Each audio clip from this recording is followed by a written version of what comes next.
جب میرے بھائی مانتے ہیں اسلام برحق ہے، اللہ برحق ہے، محمد صلی اللہ علیہ وسلم اللہ کے پیغمبر ہیں، تو اس رشتے کے کچھ تقاضے ہیں۔ اب میں جلدی 5 منٹ میں ان تقاضوں کو ہائی لائٹ کر لیتا ہوں۔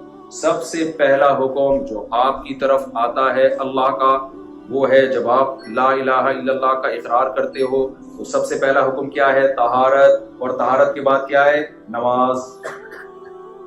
سمجھتے ہو کہ نہیں سمجھتے ہو؟ اور مردوں کے لیے نماز گھر پہ ہے یا مسجد میں؟ اللہ تعالیٰ قرآن مجید میں فرماتے ہیں کہ فی بیوت اذن اللہ ان ترفع ویذکر فیہا اسمہ یسبح لہ فیہا بالغدو والآصال رجال لا تلہیہم تجارۃ ولا بیع عن ذکر اللہ۔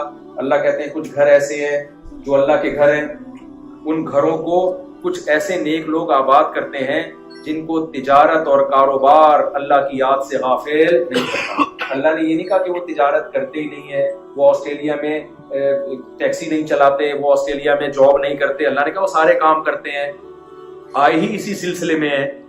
سمجھ رہے ہیں نا؟ نماز پڑھنے کے سلسلے میں آنا ہوتا تو وہی نہیں پڑھ لیتے، وہ آئے تو کمانے کے سلسلے میں ہے۔ تو اسلام دین فطرت ہے، اسلام نے یہ نہیں کہا کہ وہ کماتے نہیں، لیکن اللہ نے کہا کہ کچھ ٹائم ایسے ہیں جب مسجد سے حی علی الصلاۃ کی صدا گونجتی ہے تو پھر ان کی تجارت اور ان کی ملازمت ان کو اللہ کی یاد یعنی نماز سے غافل، اور نماز سے مراد ہے جماعت کی مسجد میں نماز، اس سے غافل نہیں ہے۔ جتنی خواتین یہاں بیٹھی ہیں اور جتنے مرد یہاں بیٹھے ہیں، عزم کریں، میں بھی ارادہ کرتا ہوں بھائی 5 ٹائم مسجد میں حاضری کے ساتھ ہم نے نماز پڑھنی۔ عورت کے لیے گھر کی نماز مسجد سے افضل ہے، افضل یہی ہے کہ وہ گھر میں نماز پڑھے۔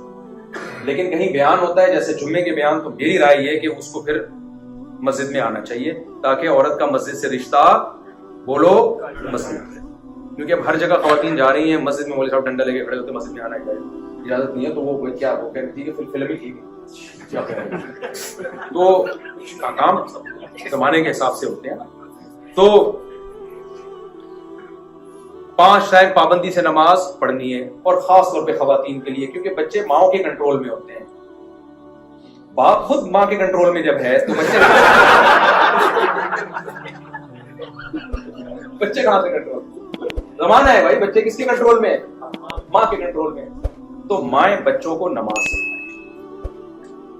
بچوں کا مسجد اور مدرسے سے رشتہ ختم نہ کریں۔ آپ آسٹریلیا میں تلاش کریں، مدارس بہت ہیں یہاں، اور بنائیں مدارس، جو مدارس صحیح علماء ہو، کیونکہ یاد رکھو مدارس میں بھی دونوں طرح کے مولانا، there are 2 types of Maulana's.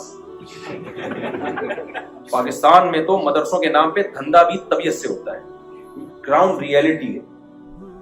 Pakistan میں کمانے کا بہترین طریقہ یہ ہے کہ 4 دیواری کھڑی کرو، کچھ بچے ادھار لے کر آؤ کہیں سے جو دیکھنے میں یتیم لگیں غریب سے لگیں، تو ان کے نام پہ پھر نوٹ چھاپتے رہو، اور 2-4 قاری لا کے بٹھا دو، قرآن پڑھا رہے ہیں اور مدرسہ ہے، تو بہت لوگوں نے کروڑوں روپے کمائے ہیں۔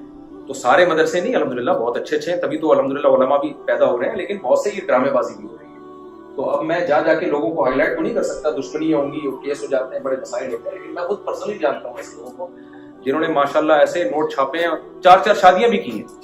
پہلے ایک صاحب آئے، میری 4 شادیاں، میں نے کہا کرتے ہوئے مدرسے کا محتمل، مجھے ایک دم میرے کام کھڑے ہوئے، میں نے کہا اللہ خیر ہے، اس کے پاس جو پیسہ آیا ہے مدرسے کو محتمل بھی اور شادی بھی کرنا، تو انکوائری کی پتہ چلا 2 نمبر آتے ہیں۔ ضروری نہیں کہ جس مدرسے کے محتمل نے 4 شادیاں کی ہو تو وہ 2 نمبر ہے، لیکن وہ میں تو ویسے بھی کسی مدرسے کا محتمل نہیں ہوں بھائی، تو 2 نمبریاں بھی بہت ہیں، دبا کے 2 نمبر۔ میں تو جامعہ الرشید میں پڑھاتا ہوں، استاذ ہوں، وہاں کی انتظامیہ بھی نہیں ہوں، لیکن جامعہ الرشید سے میرا بڑا قلبی رشتہ ضرور ہے، کیونکہ آج میں ٹوٹا پھوٹا جو دین کی خدمت کر رہا ہوں، اس کے پیچھے کون ہے؟ جامعہ الرشید، ان کا ایک ویژن ہے، ان کا ایک ہدف ہے۔ لیکن بہرحال مدرسوں میں جیسے وہاں 2 نمبریاں ہوتی ہیں، تو اب جب یہاں مدرسے کھلیں گے تو کچھ مخلص لوگ کھولیں گے، اور کچھ لوگوں کو اندازہ ہو جائے گا بھائی پیسے کمانے کا، اور اس کے لیے میں بے روزگار گھوم رہے تھے، چلو ایک اچھا طریقہ آیا، مفتی صاحب بھی مدرسے کی ترغیب دے کے چلے گئے۔ دیکھو ٹرسٹ بھی بنتے ہیں، یہاں اکاؤنٹیبلٹی بہت زیادہ ہے، لیکن پھر بھی جو 2 نمبر ہوتا ہے نا وہ سب کچھ کر لیتا ہے۔ تو ایسے نہیں کہ جو بھی منہ اٹھا کے جو کام کرنا شروع کر دے، آپ نے دیکھنا ہے ریلائبل علماء ہوں، سنجیدہ علماء ہوں، تقوی والے ہوں، اگر وہ مدرسہ چلا رہے ہیں تو آپ نے ان کو بھرپور طریقے سے سپورٹ کرنا ہے۔ سمجھ میں آ رہی ہے بات کہ نہیں آ رہی؟ اگر اسلام کو باقی رکھنا چاہتے ہو تمہارا بڑھاپا اچھا گزرے، اولادیں انسان کے بچے بنے، نیک بنے، تو مدرسے کو آپ کو بنانا پڑے گا اور سپورٹ بھی کرنا پڑے گا, اور مدرسے سے رشتہ بھی بولو نا جوڑنا پڑے گا. تو خواتین کو بھی چاہیے اپنے بچوں کو دین سکھائیں اور گھر میں نماز کی پابندی کریں تاکہ اسلام سے, اور پردے کی پابندی کریں تاکہ اسلام سے رشتہ جڑا رہے. اور دیکھو عورت کو اللہ نے پردے کا جو حکم دیا مرد کی عیاشی ختم کرنے کے لیے. جب پردے میں ہوگی تو میاں کو دیکھنے کے لیے اپنی بیوی کے علاوہ کوئی بھی نہیں ملے گا. حضرت حکیم اختر صاحب رحمہ اللہ فرمایا کرتے تھے جب ساری عورتیں پردے میں ہوں گی تو میاں لے دے کے بیگم کے پاس ہی آئے گا, کچھ ملے گا ہی. آج گھر سے باہر نکلتا ہے تو ہر عورت دعوت دے رہی ہوتی ہے اس کو, تو نقصان کس کا ہوتا ہے؟ وہ بیوی جو گھر میں تم سے وفا کر کے بیٹھی ہوئی, تو اللہ نے اس کا حق رکھا ہے. انٹیوں کا حق سمجھتے ہو کہ نہیں سمجھتے؟ تو کھڑکی سے صرف جو سچی مچی کی جان ہے نا باڈی میں وہ نکلتی چاہیے, اس کے علاوہ کوئی جان نہیں چاہیے. تو ایک کام یہ کرنا ہے. دوسرا کام آپ نے پہلا نماز ہو گیا, دوسرا کیا ہو گیا؟ مسجد اور مدرسے سے رشتہ مضبوط. تبلیغ میں بھی وقت لگا لیا کرو, گاہے بگائے کچھ 3 دن 40 دن اللہ رسول کا نام سننے کو ملتا ہے, انسان کا ایمان تھوڑا سا تازہ رہتا ہے. اور خاندانی کام کیا کرنا ہے میرے بھائی؟ اہم ترین بات یہ ہے کہ جتنے بھی ینگ جنریشن ہے یا نوجوان بیٹھے ہیں قطعاً شراب کباب کی طرف مت جاؤ. کوئی زنا کی دعوت دیتا ہے اس کو ٹھکراؤ. دیکھو نبی صلی اللہ علیہ وسلم نے جو ٹاپ کے ولی اللہ میں جن کو شمار کیا ہے نا, جن کو قیامت کے دن اللہ خاص اپنے عرش کے سائے میں لے کر آئے, وہ تہجد گزار نہیں ہے, وہ جو ہے وہ اشراق اور اوابین پڑھنے والے نہیں ہیں. فرمایا وہ نوجوان جس کو خوبصورت عورت زنا کی دعوت دے اور وہ کہے انی اخاف اللہ, مجھے کس کا خوف ہے, وہ یہ نہ کہے کہ میرا دل نہیں چاہ رہا. جوان ہو, خواہشات کا سمندر ہو, لیکن کہے رکاوٹ کیا ہے. تو کل کسی نوجوان نے واقعہ سنا ہے کہ کسی نے اس کو زنا کی دعوت دی, اس نے کہا میں نہیں, حالانکہ کہہ رہا ہے میں بہت رغبت تھی لیکن میں اللہ کے خوف سے پیچھے ہٹ گیا. میں نے کہا میں نے اس کو خوشخبری دی ہے, میں نے کہا انشاءاللہ یہ جو تم اس گناہ سے بچے ہو نا, جبکہ روک ٹوک والا کوئی بھی نہیں تھا. بعض دفعہ انسان اس لیے بچتا ہے کہ لوگ کیا کہیں گے, وہ خوف بھی نہیں. میں نے کہا تم جو بچ گئے انشاءاللہ اس کی برکتیں اللہ تمہیں تمہاری نسلوں میں انشاءاللہ دکھائے گا.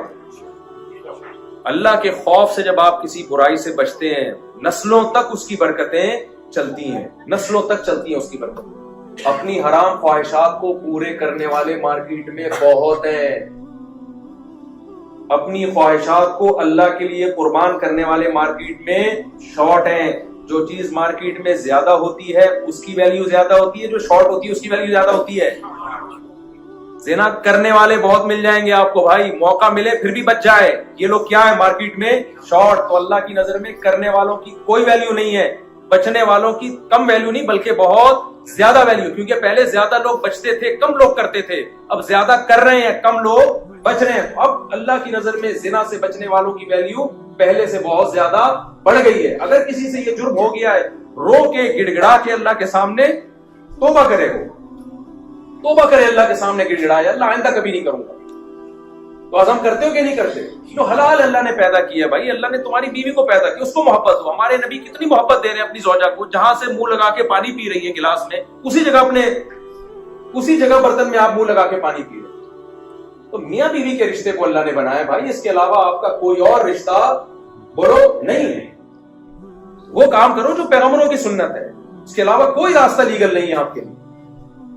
اور آخری بات بس یہ کر کے میں بیان ختم کرتا ہوں. اللہ نے اہل ایمان کی جہاں بھی صفات بیان کی ہیں, اکثر جگہوں پہ اللہ نے ایک صفت بیان کی ہے کہ یہ امانتوں کو پورا کرتے ہیں اور ایگریمنٹ کو پورا کرتے ہیں. مسلمان کبھی معاہدہ کر کے توڑتا نہیں. آپ جب ایک غیر مسلم ریاست میں رہ رہے ہو, آپ کا ایگریمنٹ مسلم سے ہو یا غیر مسلم سے, اسلام نے دونوں ایگریمنٹس میں کوئی فرق نہیں رکھا. ایک حدیث میں ہر جگہ سنا رہا ہوں, یہاں بھی سنا کے بعد ختم کرتا ہوں. نبی صلی اللہ علیہ وسلم نے یہ حدیث میں, جاپان میں بھی جتنے میرے بیان ہوئے ہر بیان میں سنا, آسٹریلیا میں میرا دوسرا بیان ہے, پہلے بیان میں بھی سنا ہی, دوسرے میں لوگ ہو سکتا ہے تھک گئے سن کے, میں بول کے نہیں سنا. نبی صلی اللہ علیہ وسلم کا صلح حدیبیہ میں مشرکین سے معاہدہ ہوا. معاہدہ کس سے ہو رہا ہے؟ مشرکین جو آپ کے خون کے پیاسے تھے, لڑنے کے لیے بیٹھے ہوئے تھے. معاہدہ ہو رہا ہے کہ یہاں سے کوئی مسلمان ہو کے وہاں جائے گا, یہاں سے کوئی کافر ہو کے وہاں جائے گا تو آپ اسے واپس نہیں کریں گے. لیکن ادھر سے کوئی کافر مسلمان ہو کے ادھر آ گیا, ہم اسے واپس کریں گے. یہ ایگریمنٹ مسلمانوں کے فیور میں تھا, یہ اگینسٹ میں جا رہا تھا, لیکن ایگریمنٹ کر دیا, سائن نہیں ہوئے, زبانی ایگریمنٹ ہوئے. حضرت ابو جندل ہاتھوں میں بیڑیا, مسلمان ہو کے جو ان کا ظلم سہ رہے تھے مشرکین کا, بھاگ کر فرار ہو کر آئے نبی کے پاس, خوش ہوئے کہ اب مجھے پناہ ملے گی. مشرکین نے کہا آپ کا ہم سے ایگریمنٹ ہوا ہے, ان کو واپس کریں. آپ بتاؤ دل پہ کتنے پتھر رکھ کے یہ کام ہوا ہوگا. ایک اپنا مخلص ساتھی جو ایمان قبول کر کے آیا ہے اور ڈر ہے کہ واپس کیا تو اس کو قتل بھی کر سکتے ہیں یہ, لیکن پیغمبر صلی اللہ علیہ وسلم حضرت ابو جندل کو مشرکین کے حوالے کر, حالانکہ ابھی ایگریمنٹ پہ سائن کیوں؟ زبان. بھائی محمد صلی اللہ علیہ وسلم اللہ کے پیغمبر ہیں, میسنجر آف گاڈ ہیں, زبان دے کے واپس ہو جاتے تو آج آپ کے لیے بھی معاہدوں کو توڑنے کی گنجائش مل جاتی. بتایا کہ جو قرآن میں ہے کہ ایمان والے ایگریمنٹ اور معاہدوں کو توڑتے نہیں ہیں. آپ اگر یہاں آسٹریلیا میں رہ کر یہاں جو آپ کو جو ریزیڈینشل ویزا ملا یا آپ کو مکمل نیشنلٹی مل گئی تو کچھ ایگریمنٹ ہوئے ہوں گے نا آپ کے, یا آپ جب ویزا لینے کے لیے آپ نے اپلائی کیا تو جیسے ہی آپ نے اپلائی کیا گورنمنٹ نے دھکا دے کے آپ کو آسٹریلیا بھیج دیا, کچھ تو پیپر پہ سائن کیے ہوں گے نا. کیا ہو گیا؟ کچھ تو سائن کیے ہوں گے نا. جب نیشنلٹی یا پاسپورٹ مل رہا ہوگا اس وقت بھی کچھ سائن کیے ہوں گے نا آپ نے. تو ان میں بھائی بہت سارے ایگریمنٹ ہیں جس کے آپ کیا ہو پابند. ان میں ایک بڑا ایگریمنٹ جس کی مخالفت کی جاتی ہے ٹیکس چوری کرنا. سمجھتے ہو گے نہیں سمجھتے؟ یہ بہت زیادہ ہو رہا ہے. میں جرمنی گیا, مجھے کیا پتا تھا, میں نے تو اس ٹاپک پر بیان کیا. وہاں پتا چلا کہ پتا چلا کہ یہ تو بہت سارے مسلمان گڑبڑ کر رہے ہیں ٹیکس میں. قرآن میں اللہ تعالیٰ کا ارشاد ہے تباہی ہے ان لوگوں کے لیے جو اپنا حق لینے کی باری آتی ہے, 30ویں پارہ ویل للمطففین, جب لینے کی باری آتی ہے تو پورا پورا حق لیتے ہیں, جب حق دینے کی باری آتی ہے تو اس میں ڈنڈی مارتے ہیں. آپ جب یہاں گورنمنٹ کی سہولتوں سے علاج میں اور مختلف چیزوں میں فائدہ اٹھاتے ہیں تو ایک پراپر انسان ہونے کی حیثیت سے, شہری ہونے کی حیثیت سے پورے بینیفٹس حاصل کرتے ہیں. جب گورنمنٹ آپ سے کہتی ہے کہ آپ اپنی ذمہ داری پوری کریں تو اس میں آپ کیا کرتے ہیں؟ بولو, ڈنڈی مارتے ہیں. تو گورنمنٹ آپ کو جو سزا دے گی وہ بہت کم ہوگی اور ہو سکتا ہے آپ گورنمنٹ کی چھوٹ سے نکل جائیں. اللہ آپ کو نہیں چھوڑے گا. اللہ کہے گا میرے حبیب صلی اللہ علیہ وسلم نے اپنے ساتھی کو ان کے حوالے کر دیا ایگریمنٹ کی بیس پہ, تم پیسے نکالنا تمہارے لیے مشکل ہو رہا ہے. جھوٹ بول کر رہ رہے ہیں مجھے فلانے نے قتل کی دھمکی دی تھی, اسائلم لے کے آگے. بھائی کیوں جھوٹ بول رہے ہو یار؟ اللہ کی زمین بہت وسیع ہے, سچ بول کے آپ کو نیشنلٹی ملتی ہے, لے لو, نہیں ملتی تو ہمیں دیکھو نا یار کیا خیال ہے. اگر بھاگنا کسی کے لیے حلال ہوتا تو سب سے اسپیڈ سے کون سوسائٹی کے لحاظ سے دیکھا. کہتے ہیں نا دولہا گھوڑے پہ کیوں آتا ہے, اس لیے آتا ہے اس کو بتایا جاتا ہے آخری چانس ہے تیرے پاس. کیا خیال ہے؟ تو یار تمیز سے نیشنلٹی مل رہی ہے تو لے لو, جاب مل رہی ہے تو لے لو, جھوٹ کیوں بول رہے ہو؟ یہ ہو گیا تھا. ایک صاحب نے امریکہ کی نیشنلٹی کے لیے اپلائی کیا, میں نے ان سے پوچھا آپ کو کس بیس پہ, آپ کو تو نہ کوئی کچھ بھی نہیں آتا, آپ کو آپ کی نیشنلٹی پاکستان میں باقی رکھی ہوئی, اس سے ہمیں حیرانگی ہو رہی ہے, کچھ بھی نہیں, تک بھی نہیں آتا.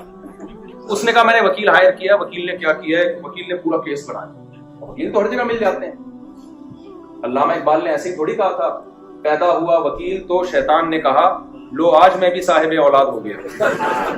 وکیل تو ٹوپیاں کرا دے گا. جب وکیل آئے نا دنیا میں تو شیطان نے کہا چلو اللہ نے ہمیں بھی بال بچے دے دیے. یہ اردو میں نے ترجمہ کیا ہے, شعر اتنی آسان ہوتی. تو وہ کیا کیا انہوں نے کیا کیا کہ وہ کہتے ہیں کہ مجھے جو نیشنلٹی, میں نے کہا آپ کو کیسے؟ کہتے ہیں اصل میں وکیل نے پوری کہانی سنائی نا, وہ فلانے نے تنظیم والوں نے حملہ کیا تھا, پتہ نہیں کیا کچھ پورا ڈرامہ بنا کے ایسے دھماکے ہوئے اس کے قریب میں, زندہ پتہ نہیں کیسے.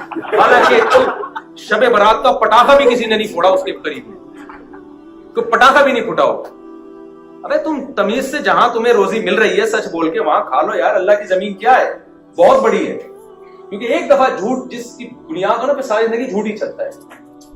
تو اس لیے بھائی سچ بولنا سیکھو, قانون کو فالو کرنا سیکھو. یہاں آپ یہ امیج مسلمانوں کا بناؤ کہ یہاں کی گورنمنٹ کہے کہ یار مسلمان تو ہمارے جو پرانے شہری ہیں نا, یہ مسلمان ان سے بھی زیادہ اچھی لائف گزارتے ہیں. سمجھتے ہو گے نہیں سمجھتے؟ ایک دفعہ میں کہیں کسی کنٹری میں تھا, بہت لمبی لائن لگی ہوئی تھی نا ٹریفک کی, سائڈ میں راستہ تھا, ایک صاحب نے لائن توڑ کے نا, پاکستانی تھے وہ, جانے لگے. میں نے کہا یار یہ نہ کرو, دیکھو یہ اتنے گھنٹے سے لائن میں لگے ہوئے, تم بھی لگے ہو سکے, بیوقوف ہے میں تھوڑی بیوقوف. میں نے کہا یار سافٹ ویئر وہی ڈلے گا, وہ اپڈیٹ. تو ایک اچھے شہری بن کے دکھائے تاکہ مسلمانوں کا امیج برا نہ جائے, اچھا امیج جائے. اللہ تعالیٰ سمجھنے کی عمل کی توفیق عطا فرمائے.